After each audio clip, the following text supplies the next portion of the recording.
بسم الله الرحمن الرحيم الحمد لله رب العالمين والصلاة والسلام على أشرف الأنبياء والمرسلين نبينا محمد وعلى آله وصحبه أجمعين ما بعد. Tonight is usually عمدة الأحكام, كتاب الطهارة from عمدة الأحكام. But I thought it would be negligent not to mention or discuss the first 10 days of Dhul-Hijjah. The first 10 days of Dhul-Hijjah. I thought it would be negligent not to remind myself and the brothers and sisters about the first 10 days of Dhul-Hijjah. A lot of times these days go by us, at least here, these days go by like they're just regular days. Nobody really pays attention to the importance of the first 10 days of Dhul-Hijjah.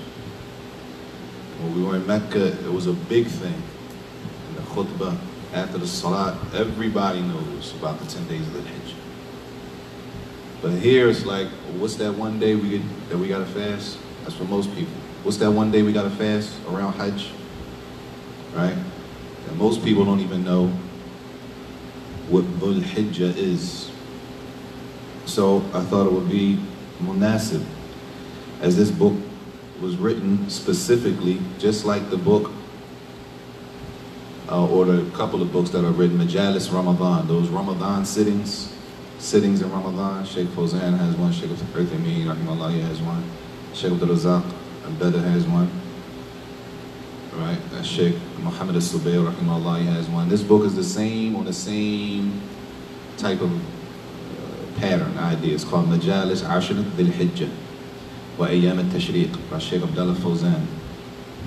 And he wrote it, as he says, it's summarized in order to be straight, direct, and to the point. Not a lot of khilaf mentioned in it, not a lot of difference of opinion mentioned in it. He says, in order to stay away from the khilaf, he mentioned the qawl al-rajih بدليله وتعليله أو تعليله مستفيدا من توجيهات أهل العلم رحمهم الله. He will mention the qawl al-rajih, which is, sometimes people say, what's the strongest opinion, right? What's the strongest opinion on the issue?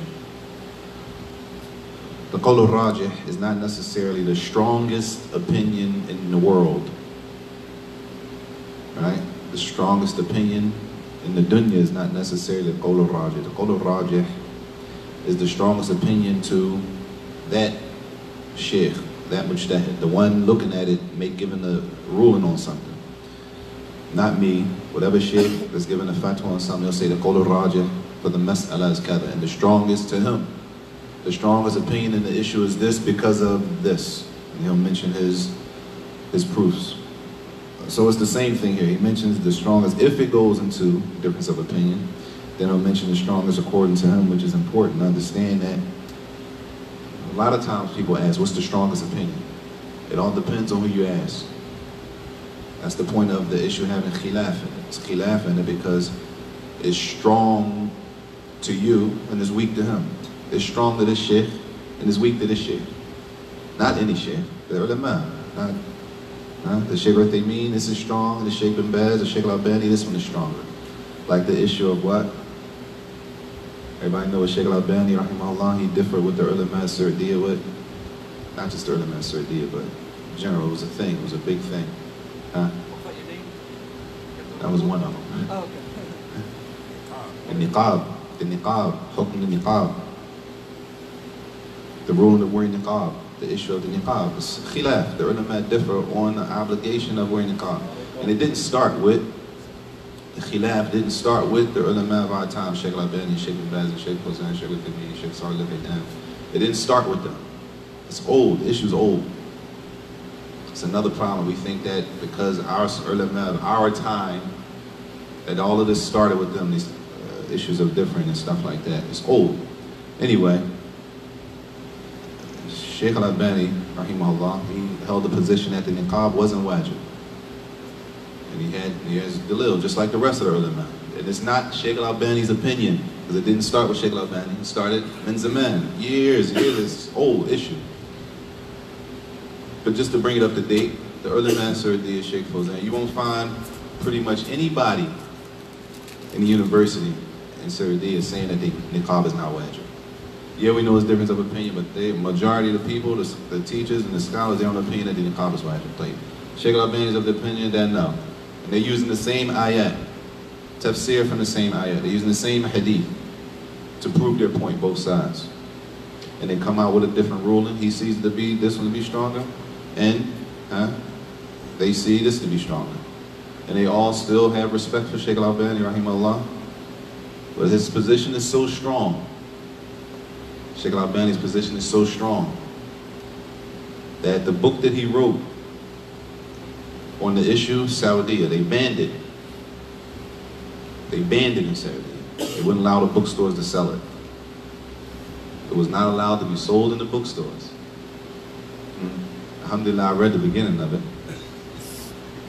I mean, you know, if you only read a lot of Sheikh al-Albani, rahimahullah, if you only read his position, you'd be convinced that that's it. If you only read his, because the way he presents his arguments, rahimahullah. But point being, he held that it wasn't obligatory. They didn't allow the bookstores to sell it. I found it in a bookstore. Alhamdulillah. Point being, it's strong in his opinion. This is stronger than other scholars. It's khilaf. He didn't go in all of that in this book, and that's not the point of it. Tayyib. He says also,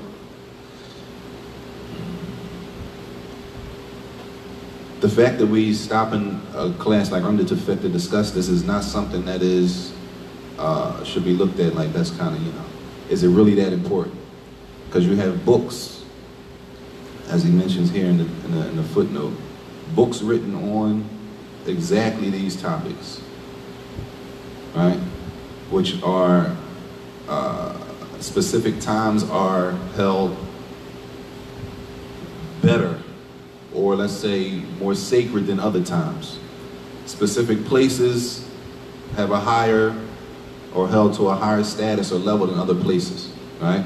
And generally, we all know the one time that everybody holds, right? The best time of the year is what? Ramadan, right?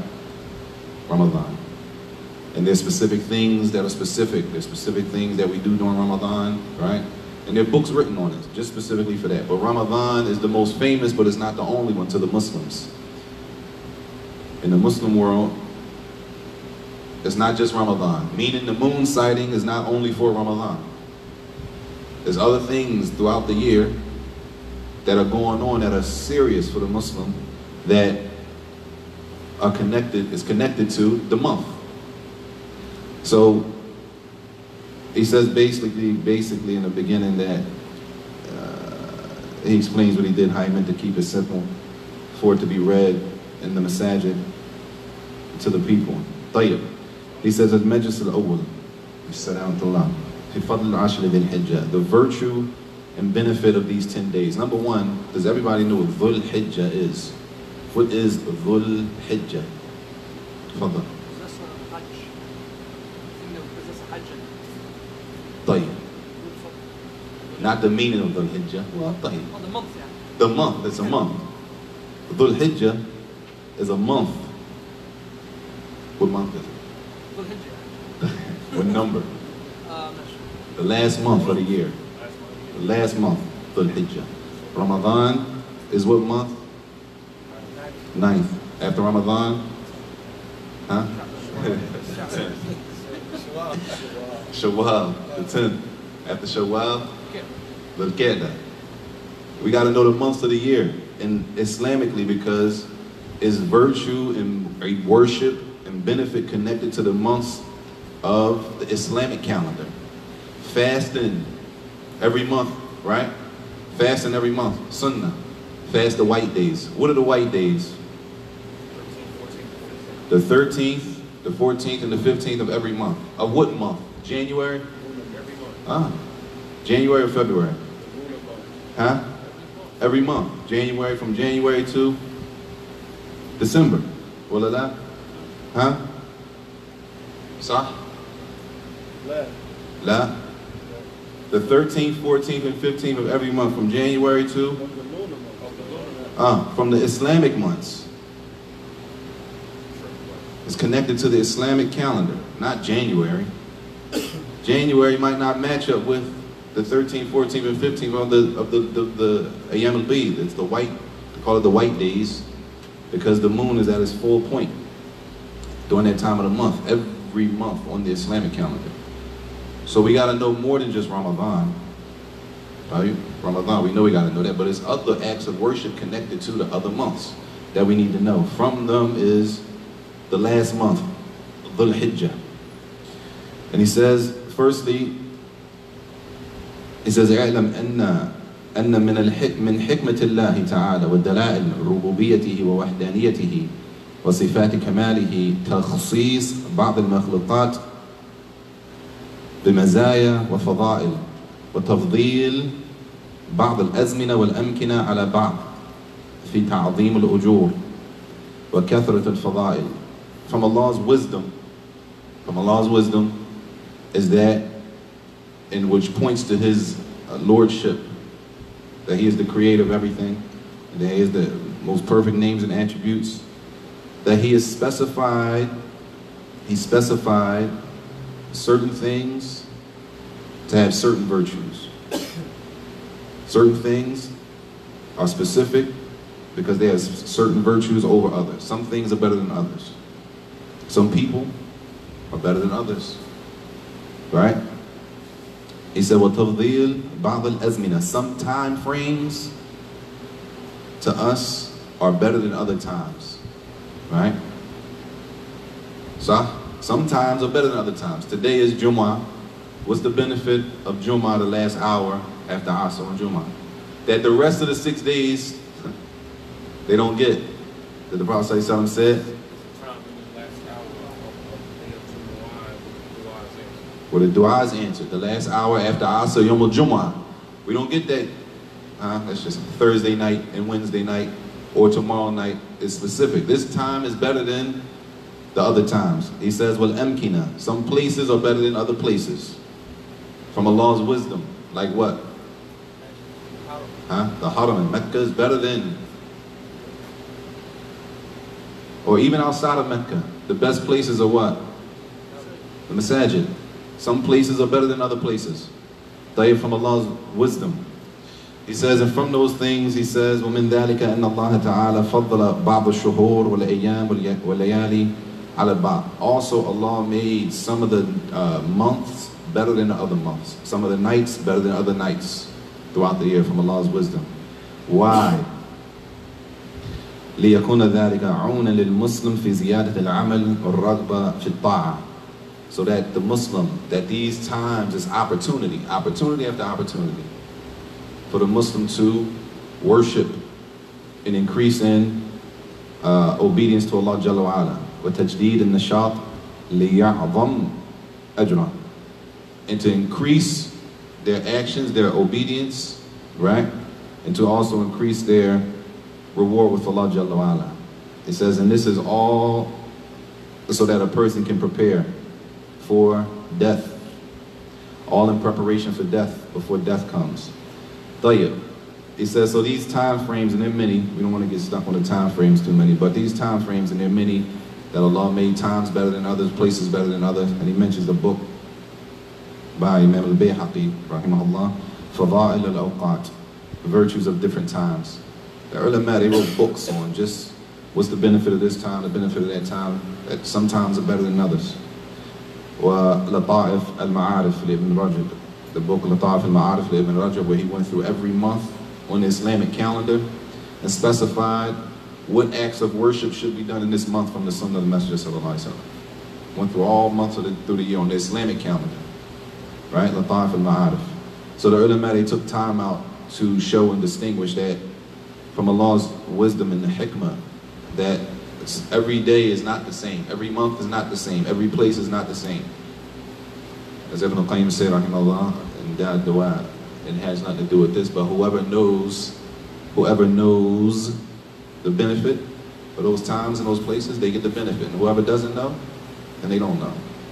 من علم علم ومن جهل جهل. Whoever knows, they benefit, they know. Whoever doesn't know, that's on them, that they miss out. And I don't think it would be appropriate to have with these 10 days coming, that we only, at least we don't discuss them and bring some awareness to them, because a lot of times they go past and people are really waiting for their Eid only, and they're waiting for that one day to fast only. The other days, they just blow by. طيب. He says that these times, well, all times, al-a'mar, kulluha mawasim, that all time in general is an opportunity for obedience. Generally, that our lives, we have the opportunity day in and day out to obey Allah.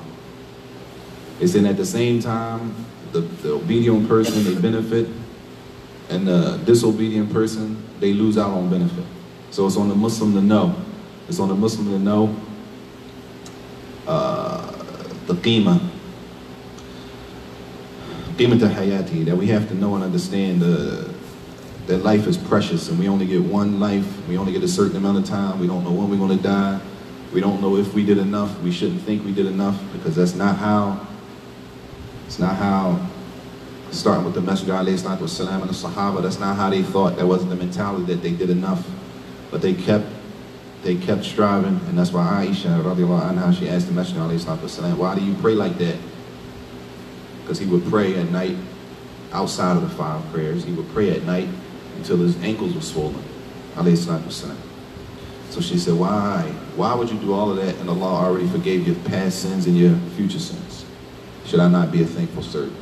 That it wasn't enough knowing that the past sins and future sins. So that's not the mentality that Islam teaches us, that we did enough. We've been Muslim for a certain amount of years. We've been on the da'wah for so many years, so I'm good. I can disobey Allah now because everybody knows me for being around the da'wah. It's a khata. Even if brothers don't say it, that's the attitude. The attitude is that I've been around long enough. Everybody knows me. Everybody knows my face. Therefore, if I disobey Allah, nobody's going to throw me out. It's a khata. That's a mistake. And we don't find that mentality of behavior with the Messenger ﷺ, or the Sahaba, or the Tabi'een, or any of the Imams that came after them, because all of them, if you read their biographies, they were worshippers. They were people of ilm, knowledge. They didn't just have knowledge, they worshipped Allah Jalla wa Ala. Imam Ahmad used to pray how many rak'ats a day? 300 extra rak'ats a day. 300 rak'ats per day. That his son would see him. His son was watching him. His son said, my father prayed 300 rak'ah per day until he got sick. How did he get sick though? Dhul-Hijjah, when he got tortured, when they tortured him, when he went through the trial, Imam Ahmad, he said once he was beaten, and he was tortured and beat, then how many did he pray? 150. He had to cut it down. Allahumma musta'an. He had to cut it down to 150 extra, not the 5 prayers, 150 extra rak'ah, because he was sick. And we running around, Allahumma musta'an, Allahumma musta'an. He said that we have to know the seriousness and the preciousness of life so that we can increase in worship and continue worshiping. He said, وَيُوَاظِبُ عَلَى فِعْلِ الْخَيْرَاتِ إِلَى الْمَمَاتِ. Until we die, as Allah said, قَالَ تَعَالَى وَاعْبُدُ رَبَّكَ حَتَّى يَأْتِيَكَ الْيَقِينَ. As Allah said, and worship your Lord until certainty meets you. Certainty. And that certainty is, as the ulama of tafsir say, al-maut, death. كما قال سالم ابن عبد الله الموت وهكذا قال مجاهد والحسن وقتادة وعبد الرحمن بن زيد ibn Aslam وغيره. Many of the ulama of tafsir said that certainty coming to us is death. Allah said, worship your Lord until death comes. So Allah Jalla wa Ala chose this month. قد فضل الله تعالى عشر ذي الحجة على غيرها من الأيام. These 10 days that Allah made better than any other 10 days of the year. Just like, well, I ask you, how many times, how many sunnahs, how many voluntary times or voluntary different ways can we pray 2 rak'ah? We have 2 rak'ah for what that are voluntary? Huh? Fajr? Huh? Maghrib? After Maghrib? Before and after Dhuhr? What else? Huh? After Isha? The sunnah connected to the salat? What else? 2 rak'ah. Huh? Syid, Salat al-Duha, Salat al-Istikhara. Entering the masjid. Huh? The wudu. It's a whole lot of them. Are they all on the same level? Which one is the best one? They're all 2 rak'ah. The Prophet ﷺ said, Rakat al-Fajr, khayra min al-dunya, wa ma fiha. Better than everything in the world and everything in it. Well, we got all of those ways that we can make 2 rak'ah, but the 2 before Fajr, he said, sallallahu alayhi wa sallam, khayra min al-dunya. Better than everything, than the dunya, than the world and everything in it. So these 10 days, and their 10 days every month has at least 29 or 30, but these 10 are better than all of the rest of them, according to the hadith of the Messenger alayhi salatu wasalam. فعن ابن عباس رضي الله عنهما عن النبي عليه الصلاة والسلام قال ما من أيام العمل الصالح فيهن أحب إلى الله منه في هذه الأيام العشر. There's no action, no righteous action done in these 10 days that is more beloved to Allah than if those actions are done in these 10 days. There's no righteous action that is done more beloved to Allah except that it is done in these 10 days. Meaning, when it's done in these 10 days, it's not like doing them in the other 10 days. It's not the same. These 10 days are special. It's a special 10 days. It's not like the 10 days of Shawwal. And we know Shawwal, Prophet said, we fast 6 days of Shawwal after Ramadan. But these 10 days, there's no other 10 days like these 10 days. So the Sahaba, they asked, قالوا ولا جهاد في سبيل الله. Not even if a person went and fought jihad. You're telling me if a person did a righteous action during these 10 days, it'll be better than if they went to fight jihad? Jihad, where a person goes and they give their life and they die on the battlefield. So you're telling me doing something in these 10 days is the question, is better than going to fight jihad? قال عليه الصلاة والسلام, he said, ولا جهاد في سبيل الله. Not even jihad is better than these 10 days. Except, he said, إلا الرجل خرج بنفسه وماله ولم يرجع من ذلك شيئا. Except for the one who went to jihad, he actually died, came back with nothing. He lost all his wealth and his life in jihad. But the one who goes to jihad and comes back, as the ulama said, it shows, the hadith proves that the one who goes to jihad and doesn't die in jihad and he comes back, that it was better these days, the actions, righteous actions in these days are better than that. Show how serious these 10 days are. And a lot of times, 8 days go by. We only worried about 2 days. And really it's 1 to do anything. We worried about the 9th so we can fast. And then we worried about the Eid. The other 8, we miss out a lot of times. وعنه أيضا رضي الله عنهما عن النبي صلى الله عليه وسلم قال ما من عمل أزكى عند الله جل وعلا ولا أعظم أجرا من خير يعمله في عشر أضحى. He said, There's no action more pure and more pure than to Allah and Allah. And the reward is not greater than the action that is done during these 10 days. 10 days. Qila wala jihad fi sabilillah. Because they understood the status of jihad due to the hadith that comes after this. They asked, what's the best action? Al-Iman billahi wa rasulih. What's the best action? They asked the Messenger sallallahu alaihi wasallam, belief in Allah and His Messenger. He said, what about after that? Jihad fi sabilillah. What about after that? He'll bring that in a minute. Al-Hajj, al-Mabrur, accept the Hajj. They said, not jihad fi sabilillah. They said, wala jihad fi sabilillah. Not even jihad fi sabilillah. Except إِلَّا الرَّجُلٌ خَرَجَ بِنَفْسِهِ وَمَالِهِ فَلَمْ يَرْجِعْ مِنْ ذَلِكَ شَيْءٍ. Except for the one who went out, they don't come back. They die out there on the battlefield. But if they come back, then the action in these 10 days coming up are better. He says, so these texts, and other than these texts, دليل على فضل أيام عشر ذي الحجة على غيرها من أيام السنة. He says, من غير استثناء شيء منها حتى العشر الأواخر من رمضان. These texts show that these 10 days are better than the rest of the 10 days throughout the year, with no exceptions. Even the 10 days, the last 10 days of Ramadan. And that's an issue. Are the last 10 days of Ramadan better or the first 10 days of Dhul-Hijjah? Which ones are better? Last 10 days of Ramadan or the first 10 days of Dhul-Hijjah? Dhul-Hijjah. It's a trick question. The days are better, but the nights of Ramadan are better. The days of Dhul-Hijjah are better, but the nights of Ramadan are better. Faqih. MashaAllah.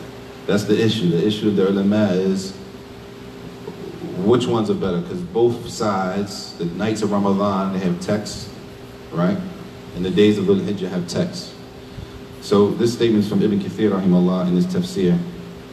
قال وبالجملة فهذا العشر قد قيل إنه أفضل أيام السنة. He said, it said that these 10 days are the best 10 days of the year because of the hadith that we just read. He said, وَفَضَّلَهُ كَثِيرٌ عَلَى عَشْرِ رَمَضَانَ الْأَخِيرِ. And many of the ulama said that these 10 days are better than the last 10 nights of Ramadan. Why? لأن هذا يشرع فيه ما يشرع في ذلك من الصلاة والصيام والصدقة وغيرها. ويمتاز هذا باختصاصه بأداء الفرض الحج فيه. They say, why are these 10 days better? Because you can do in these 10 days everything that you can do in the last 10 days of Ramadan. Salat, sadaqah, fasting, right? All of those things that you can do those 3 things in Ramadan also. Other things too. But they say this one is even better. These 10 days are even better because there's something you can do in these 10 days that you can't do in Ramadan, which is Hajj.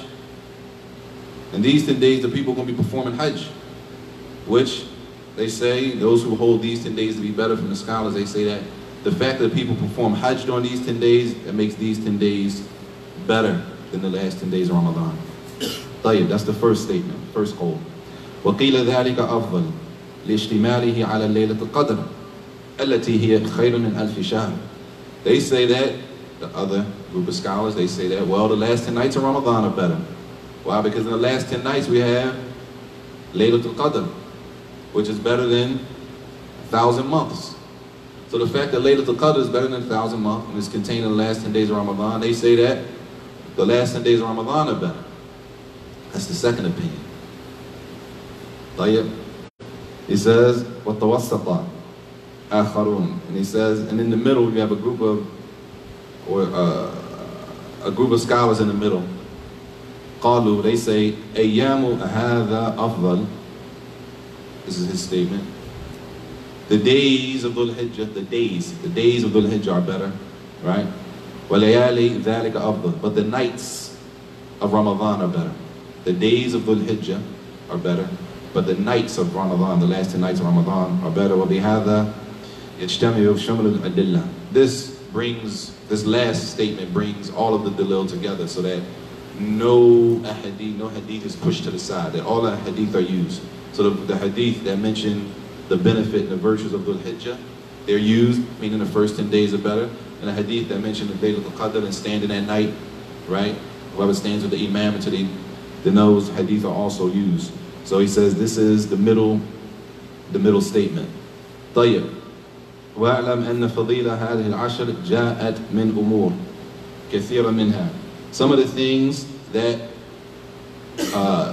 give these 10 days their virtue. Does anybody know? Why are these 10 days special besides the hadith that we read already? Huh?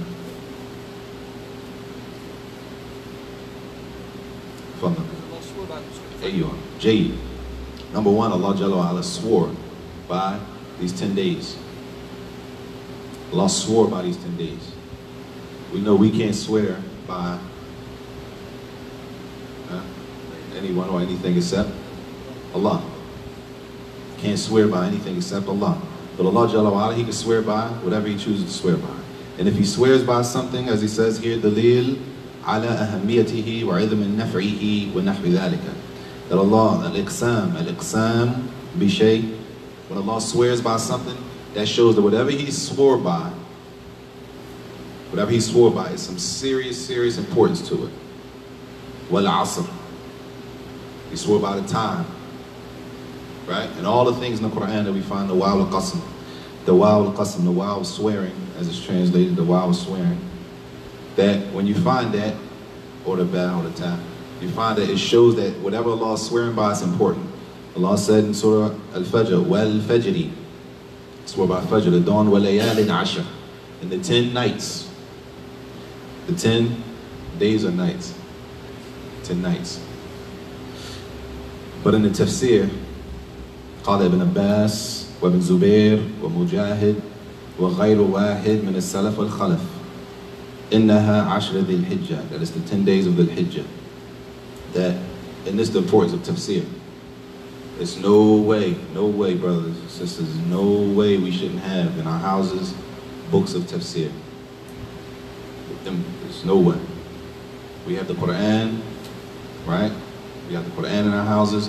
We should have tafsir in our houses. We should have Bukhari in our houses. They was like, it's like a toaster. The importance of it.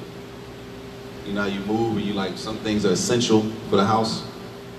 Astaghfirullah, I'm not saying stuff is like a toaster. I'm saying the brother said the books of tafsir are like toasters. It'll be the next one on Twitter.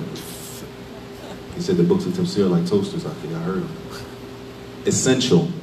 A toaster is essential to a house, right? To us. There are essentials to a house. Refrigerators, stoves, essentials to a house, right? Essential to a Muslim house is Quran, tafsir, books of tafsir. What does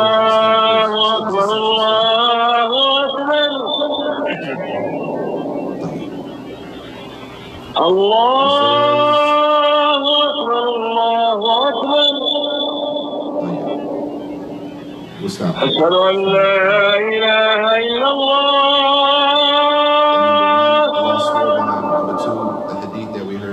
أشهد أن لا إله إلا الله. أشهد أن محمدا رسول الله.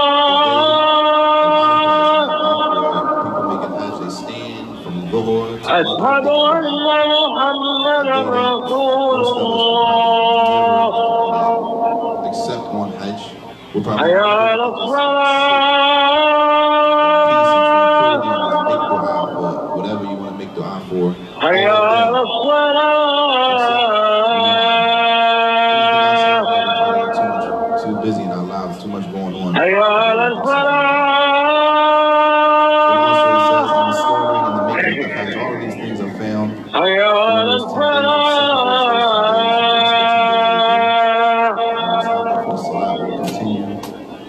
Possibly الله أكبر الله أكبر. and cover the things that لا إله إلا الله.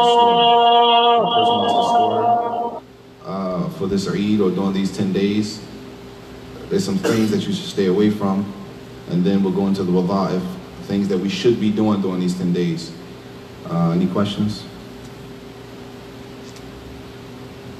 طيب. We'll stop there. وصلى الله وسلم وبارك على نبينا محمد وعلى آله وصحبه وسلم.